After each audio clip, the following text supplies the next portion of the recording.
तुम्ही हा कोर्स करा. माझं एक स्वतःची पॅथॉलॉजी लॅब आहे. मी ऑलरेडी 3 हॉस्पिटलला अटॅच आहे. डिजिटल मार्केटिंग हा जो कोर्स आहे हा मी पॅथॉलॉजी लॅबसाठी यूज करणार आहे. जेणेकरून मार्केटिंग माझ्या लॅबची मॅक्झिमम करता येईल. अक्षय सरांनी आम्हाला खूप सुंदर शिकवलंय की डिजिटल मार्केटिंग कशी करायची, सर्वे कसा करायचा, बाकीच्या गोष्टी कशा असतात, मार्केटिंग स्ट्रॅटेजी काय असते, या अक्षय सरांनी आम्हाला खूप सुंदर शिकवलंय. वर्षा मॅडम आणि दिव्या मॅडम या दोन्ही आमच्या कोऑर्डिनेटर होत्या. खूप सुंदर स्वभाव. मला पहिल्या वेळेस असं वाटलं की गव्हर्नमेंटचे अधिकारी किंवा गव्हर्नमेंटचा स्टाफ असा इतका सुंदर असेल हे मला या ऑफिसमध्ये आल्यानंतर कळालं. भारती सोसे मॅडमला मी फोन केला होता पहिला की मॅडम मला असं ऍडमिशन करायचं. मॅडम मी विदिन फर्स्ट कॉल मध्येच माझा फोन रिसिव्ह केला आणि सांगितलं तुम्ही या तुमचं ऍडमिशन करून घेऊ, आपण इंटरव्ह्यू वगैरे घेऊ. आणि बाकीचा सगळा स्टाफही चांगला होता. आमचा कोर्सही सुंदर कंडक्ट झालाय. फक्त मॅडम सांगायचं मला की आम्हाला वेळ थोडा कमी मिळाला आहे या कोर्ससाठी.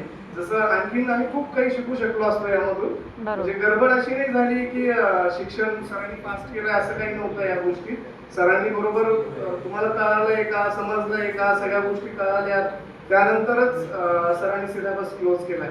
बाकी तुम्ही आम्हाला बिझनेस कसा करायचा, काय करायचा, काही गेम्स दिले होते, त्याच्यात काही विनिंग प्राइज दिल्यात आम्हाला.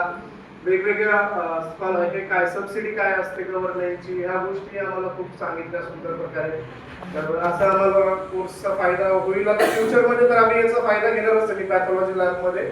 आणि बाकी हा बिझनेस कसा एक्सटेंड करता येईल, कसे 4 पैसे मला मिळतील, या गोष्टीचा पर्पज आहे माझा. चालेल, थँक्यू मॅडम.